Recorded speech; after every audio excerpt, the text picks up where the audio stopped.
خالق کائنات نے فرمایا قد افلح من زکاہا وقد خاب من دساہا۔ لوگوں کامیاب وہ ہے جس بندے نے اپنے آپ کو صاف کر لیا، جس نے اپنے آپ کو پاک کر لیا، جس نے اپنے آپ کو سیدھا کر لیا، جس نے اپنے آپ کو گندگی سے بچا لیا، جس نے اپنے آپ کو نجاست سے بچا لیا، وہ بندہ ذلیل ہو گیا۔ جس بندے نے اپنے نفس کو خراب کر لیا، غور کرنا میرے نبی کے فرمان پر، فرمایا ان اللہ لا ينظر الى صورکم ولا الى اموالکم ولکن ينظر الى قلوبکم واعمالکم۔ لوگوں اللہ نہیں دیکھتے تمہاری شکلیں کیسی ہیں، تم کتنے خوبصورت ہو، کتنے پیارے ہو۔ میرے اللہ کو کسی کی خوبصورتی سے کچھ نہیں ہے، میرے اللہ کو کسی کے پیار سے کچھ نہیں ہے۔ اللہ دیکھتے ہیں نہ تمہارے مال کی طرف دیکھتے، فلانا بندہ بڑا امیر ہے، فلانا بڑا گاڑیوں کوٹھیوں والا، فلانا بڑا بینک بیلنس والا۔ اللہ کے نزدیک نہ شکل و صورت میں آ رہا ہے، اللہ کے نزدیک نہ مال و متاع میں آ رہا ہے۔ فرمایا اللہ دیکھتے ہیں تمہارے دل کیسے ہیں، تمہارے عمل کیسے ہیں۔ اللہ کیا دیکھتے ہیں؟ تمہارے دل کیسے ہیں، تمہارے تیرے دل میں غیبت، حسد، بغض، بددیانتی، جھوٹ، دو نمبری تو نہیں ہے؟ اگر یہ ہے تو نے اس کو صاف نہیں کیا، تو نے نبی کی آمد کو نہیں سمجھا۔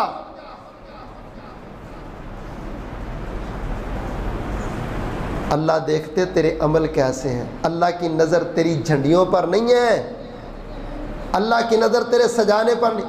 وہ جی تو نبی دی کیڑی خوشی؟ اگر خوشی ہوندی تو اسی مسجد نہ سجا دے۔ اگر مسجد سجانا، بازار سجانے میں ہی نبی کی خوشی ہے تو فتویٰ لگاؤ ابو بکر پر، فتویٰ لگاؤ نبی کے سارے صحابہ پر، فتویٰ لگاؤ سارے تابعین پر، اور فتویٰ لگاؤ چاروں اماموں پر، فتویٰ لگاؤ شیخ عبد القادر جیلانی پر۔ مجھے تاریخ میں سے چھوڑو قرآن کو، چھوڑو حدیث کو، کوئی دلیل نہیں ملتی۔ جاؤ امام ابو حنیفہ کا جشن منانا دکھا دو، ہم بھی منائیں گے، ہم امام ابو حنیفہ کو ماننے والے۔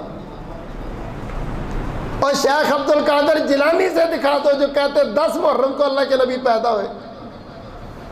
غنیت الطالبین میں پڑھ لو، شیخ عبد القادر جیلانی کہتے 10 محرم کو اللہ کے نبی پیدا ہوئے۔ اگر جشن مناتے تھے ربیع الاول میں تو انہوں نے 10 محرم کیوں لکھی ہے؟ یار تمہیں جشن منانے کا دن بھی صرف وہی ملا ہے جس دن پورا مدینہ روتا تھا۔ 8 کو مناؤ، 9 کو مناؤ، کیوں نہیں جلوس نکلتے 9 کو؟ 10 کو کیوں نہیں نکلتے؟ 12 کو پوری امت کا اتفاق ہے کہ آپ دنیا سے چلے گئے، 12 کو پورا مدینہ روتا تھا۔ امی عائشہ روتی تھی، سیدہ فاطمہ روتی تھی، تجھے اور نہیں حیا؟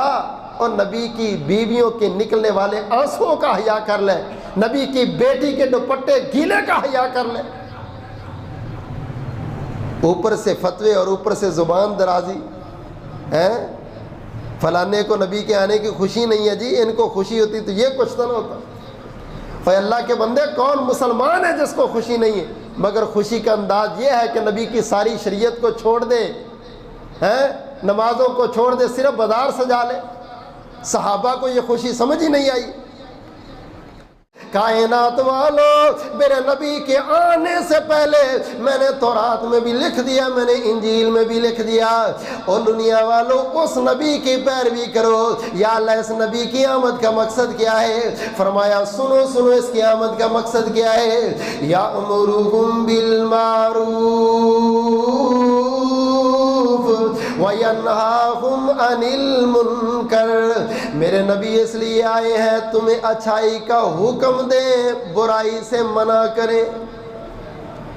کیوں بھی میرے نبی کس لیے آئے ہیں؟ اچھائی کا حکم دے، برائی سے۔ تو یہ جو لوگ فلمیں بناتے ہیں، گانے بناتے ہیں، سیڑیاں بیچتے ہیں، میموری کار کے اندر یہ گند بھر بھر کے دیتے ہیں، ان کو پوچھو تم نے کلمہ کس کا پڑھا؟ یہ کہیں گے محمد صلی اللہ علیہ وسلم۔ ان کو بھی نبی سے پیار ہے کہ نہیں؟ یہ بھی نبی کی محبت کے دعوے دار ہیں کہ نہیں؟ اللہ کہتے ہیں میں نے تو نبی کو اس لیے بھیجا برائی کو ختم کیا جائے، اچھائی کو عروج پر لایا جائے۔ تو یہ لوگوں کے اخلاق تباہ کرنے والے، لوگوں کے بچے تباہ کرنے والے، لوگوں کے گھر تباہ کرنے والے، ان کی فلم انڈسٹری کی وجہ سے طلاقوں کی شرح بڑھتی ہیں۔ ان کو نبی کی آمد کا کیا پتہ، یہ نبی کی شریعت کو کیا جانے۔ یحل لهم الطیبات ویحرم علیہم الخبائث۔ اللہ فرماتے میرے نبی اس لیے آئے تاکہ اچھی چیزوں کو حلال کر دے، بری چیزوں کو حرام کر دے۔ میرے نبی آئے شراب کو حرام کرنے کے لیے، سود کو حرام کرنے کے لیے، جوے کو حرام کرنے کے لیے، نشے کو حرام کرنے کے لیے، تمباکو کو حرام کرنے کے لیے، سگریٹ کو حرام کرنے کے لیے، اللہ اکبر کبیرہ، حقے کو حرام کرنے کے لیے۔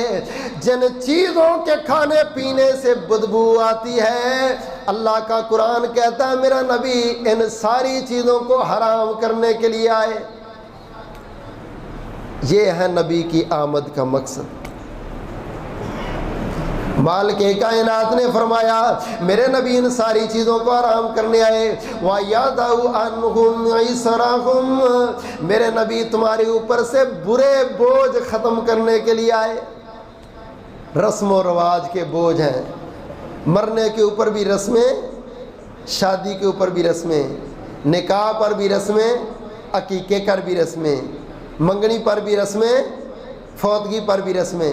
حضرت کیا کریں پھر، لوگ کیا کہیں گے، ان کو ماں سے پیار ہی نہیں تھا، 4 دیگیں نہیں پکا سکے، ناک نہیں رہتی جی اس لیے دیگیں پکائی۔ ہمیں بھی پتہ شریعت میں نہیں لکھا یہ تیجا، یہ کل، یہ ساتیں، یہ 40واں، ہمیں بھی پتہ اللہ کے نبی نے نہیں کیے، ابو بکر و عمر نے نہیں کیے، صحابہ نے نہیں کیے، اور تو کیوں کرتا ہے؟